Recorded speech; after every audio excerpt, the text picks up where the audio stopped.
Hello everyone, welcome back to War number 10. Let's just jump straight into it. This is me on the final run up to the minis because I need to clear the hazard shift mini so someone else can take the boss. And I'm kind of whizzing through all my fights in one go, which is very nice. As you can see, I've got my cosmic boost here. They're going to come into play later.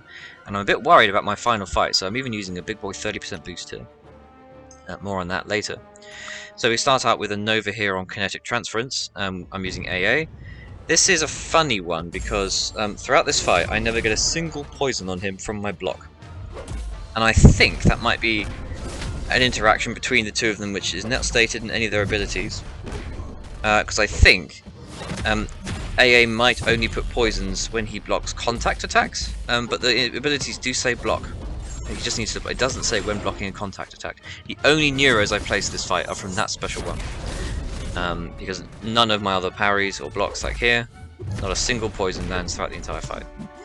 It's possible I got really unlucky, but I do have the White Magneto synergy, which gives me extra ability accuracy, so maybe it was that. But anyway, regardless of that, we still had a pretty good fight. It was over very quick. C3 is SB2, and I can fully evade the SB2, no problem. Now we have Kingpin. I'm using another White Magneto pre-fight here, of course, to give me guaranteed parries. And the attack is nice as well. It's vivified, of course, so he's going to have extra power, but he's always quite keen to throw his SB1, so I'm not too worried about that. And the thing that I often forget about AA is that for each bleed that he puts on the opponent, the shrugging ability is reduced by 25%, so there's a bit of RNG, but not much. Now we're talking because we've got some Neuros going. He's not shrugging any of my stuff, and yeah, this is looking good. There I back off slightly because the global could have given him an armor, because I need to watch out for that, but of course I probably even didn't need to because the global is will have its ability accuracy reduced from my Neuros, and yeah, the fight's over in 20 seconds, so it's nothing really to worry about. And so ends the AA portion of the video, and we move on to section 2. I'm now on path 8, which is of course the Rich Get Richer node, and I'm using CGR, so my cosmic boosts are now in play.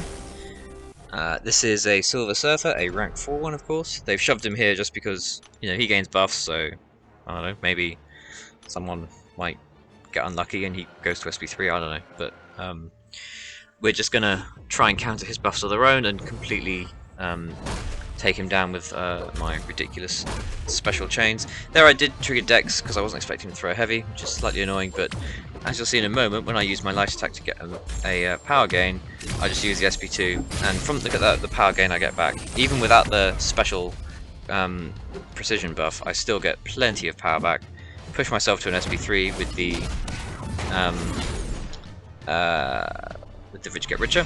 He's got 11 armor breaks on him, and then given the Fury from my SB3, it just completely kills him, wipes him out, half his health gone. At this point, I'm feeling super confident with CGR. As I've mentioned before in my videos, he's probably my favourite champion in the game. I feel super comfortable with him. He was the reason I got the Legends runs for Acts 7, 1, well, I can't remember which ones it was, 1 or 2 and 2 and 3, where we had Legends runs. Because I don't have Ghost or Corvus ranked up, and yeah, I always feel super happy, super confident using him. Now we're on Hulkbuster. It's basically the same fight, except I now have to watch out for the global. Just double checking notes here. And I should be using a Power Stock 1 boost because I'm wanting to use this for my next fight as well. Yep, looks like I am. So I think I need to wait at the start to see if he goes unstoppable. And he doesn't, so that's fine. End with a light attack to gain power. And I think I can just use the SP2 more or less straight away, which I do. It pushes me to an SP3. I hold heavy to gain the prowess, not prowess, excuse me, aptitude buff, which will boost my SP3. We throw the SP3, and boom, he's dead again. So obviously a load of time was wasted in this animation, but and so overall it took probably another 20 seconds or something. Let's have a quick look. 27 seconds, but obviously in terms of real time, incredibly quick because most of that was the animation. And now we get to the problem fight. So this is a Warlock, and I'm feeling super confident from those two fights. I expect this to look pretty similar. It's a rank 3 Warlock, on it's now the reason, of course, there's a problem here is the global is still in play, and it's hazard shift, so I can't really hit him when he's in poison mode, and I also obviously can't hit him when he's unstoppable. CGR, if the damnation is up, he can't gain armor ups, which is going to stop him from being unstoppable, but he will still be going unstoppable throughout the fight. Whenever he gets an armor up, there's a 30% chance, and it happens quite a lot.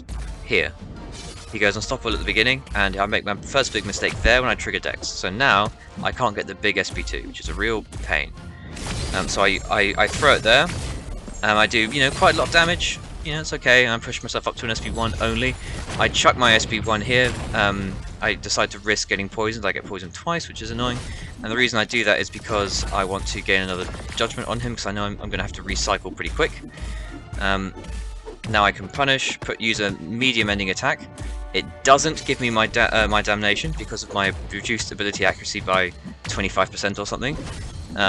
So he's still not in damnation here. I'm now cornered again.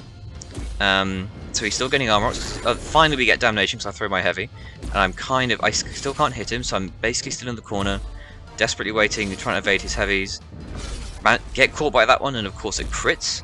Finally goes into incinerate mode, but he goes unstoppable again. Slow this down, look at that. I throw my SP2 on the very final frame where he's unstoppable, and so he's able to keep going, and he just blocks the rest.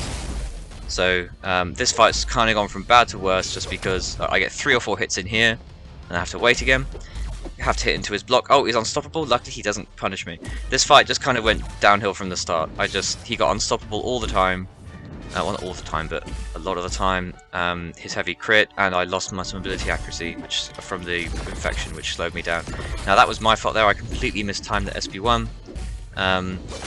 Here I can punish him a bit more, thinking with a big SP2 I can kind of win this. Yeah, I'm backed in the corner. That's fine. I have to wait out the poison phase, evade the heavy. I failed to evade that heavy, and of course it crits again.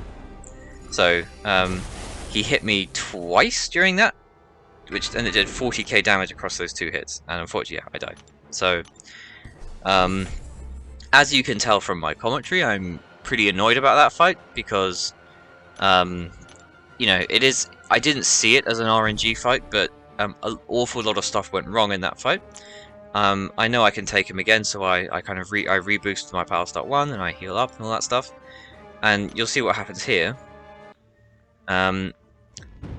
He doesn't go unstoppable at the start. I use my light attack ending to push myself to SP2. I do here the perfect heavy instantaneous SP2. Completely annihilates him, and I would have pushed myself to another SP2, and I could have thrown it again during incinerate mode, and the fight would have been over in, again, 30 seconds or something. So yeah, when that fight goes badly, there's not all that much. I did get hit by 2 heavies, so that is my fault. But yeah, I as you can tell, I'm pretty salty about that fight. Anyway, and of course, this extra reason to feel bad about that death is this is a war where we lost by 1. So if I hadn't died there, now of course that goes, as is always the case. That is true of me as much as it's true of everyone, because I think we had 10 deaths that war. And every one of those deaths is kind of equally responsible, but of course, when you're one of them, you always feel like it's you, right? So, yeah, pretty annoying. We're not in a brilliant position to close out the season to get Masters. I think we need to win 2 of our last 3. By the time I'm recording this, we've already won 1 of them, which is pretty good. So let's see if we can, yeah, win a second. So yeah, that's all from me. Another death, puts it on 3. The terrible season continues. Let's see if we can close this terrible situation out without another death. So thank you very much, everyone. I'll see you all in the next one. Ta-ta.